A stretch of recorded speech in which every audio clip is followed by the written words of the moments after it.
Hey, welcome back to another In the Nutshell, and these are my opinions on Dark Souls.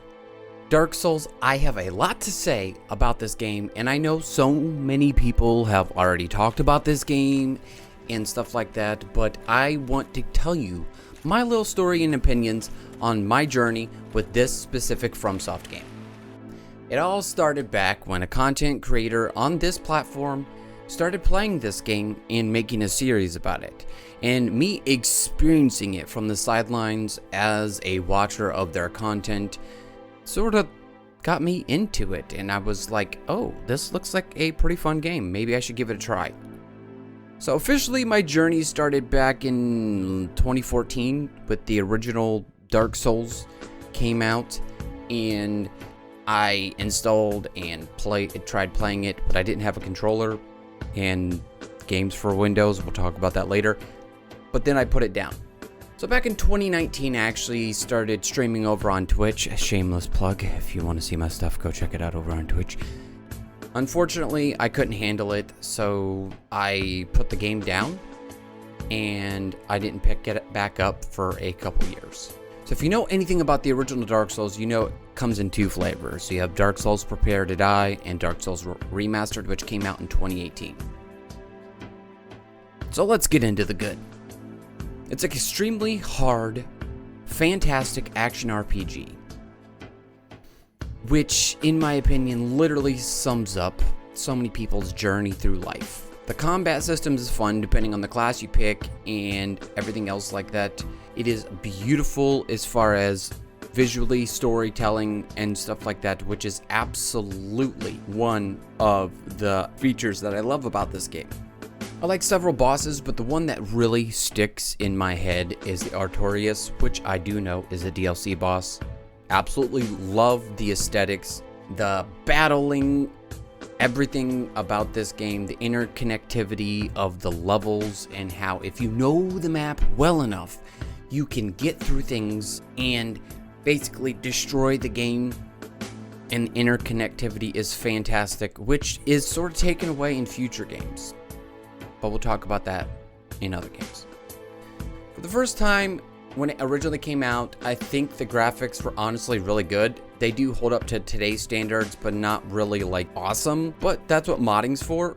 Mods can save. We've talked about that on this channel before with games like Fallout 3 and New Vegas. Now, one awesome thing I like about this is you can play with mouse and keyboard or controller. And honestly, I started playing this with controller and it was a lot better than mouse and keyboard, but that's just my opinion. Some people absolutely love the mouse and keyboard controls, which is fine.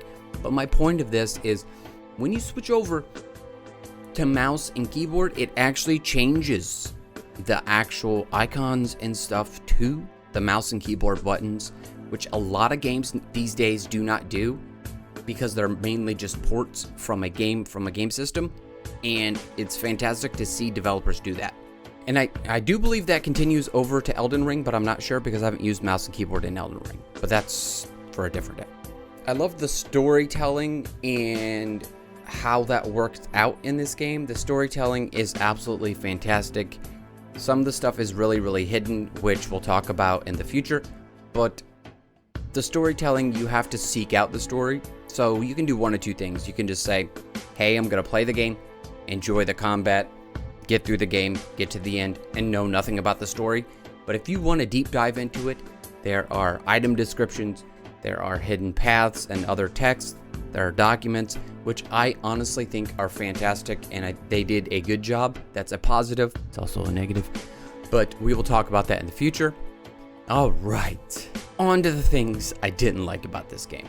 The glaring issue is Games for Windows Live, which did close down in 2014. As somebody who bought the original Dark Souls Prepare to Die edition, let me just say that this was a giant cluster of issues for the game, and there were mods and fixes and so on and so forth to help this, but it wasn't till December of 2014, 3 months after Games for Windows Live shut down, that like full support on Steam and stuff like that actually picked up. And you know, there are fixes for it like DS Fix patch, which bumps the FPS up to 60, but that causes issues like falling through stuff. That's on the mod part, not the game part. So thankfully, things like that fixed it, and officially, you can play the game now without the games for Windows stuff, which is absolutely fantastic. But if you bought the game back when it originally came out for PC and stuff, it was frustrating for PC players on all parts. Now, I'm not going to sit here and complain about the gameplay or anything like that because, it's Dark Souls.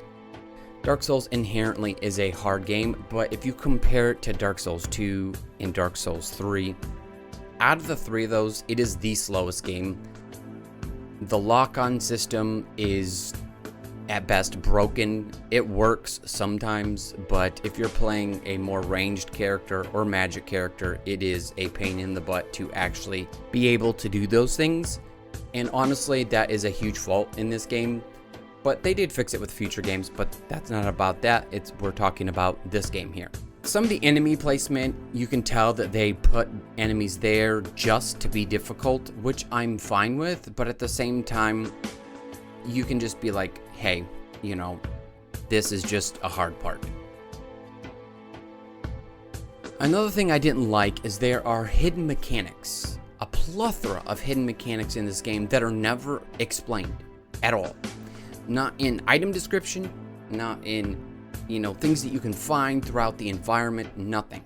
There are literal dedicated videos on this platform of people exploring these things, testing things out.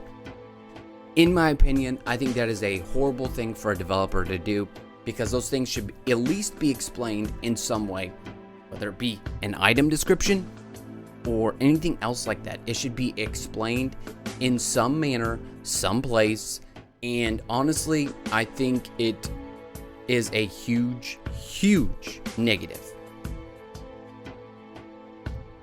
Another thing I didn't like about this is the DLC. It felt completely disconnected from the main story. Now, I know DLCs typically are made after the original game comes out because, it's downloadable content that you pay for. But most of the time, DLCs tie into the main story somehow, and the DLCs, honestly, like the Painted World, beautiful, beautiful DLC.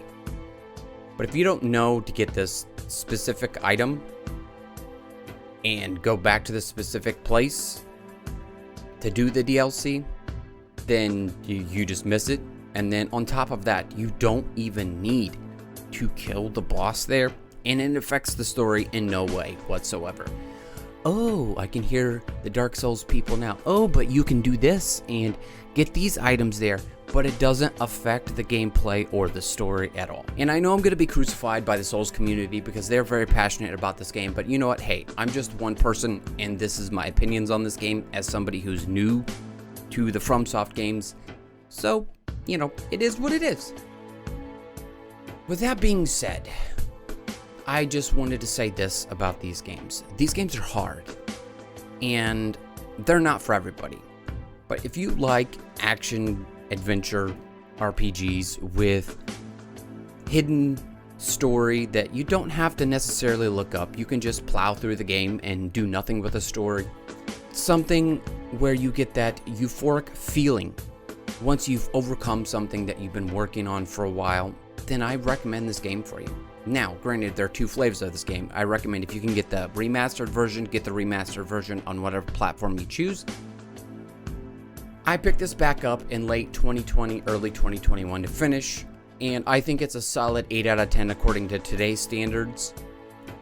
But at the time, I gave it a 9 out of 10. It's a great game. It does have some weak points, but those weak points are outshined by parts of the game that are invigorating for that overcoming a challenge feeling, other mechanics in the game, and I recommend you should play it and get the remastered version, which is what you've been viewing here. Thank you for listening to my opinions about Dark Souls, and as always, have a great one.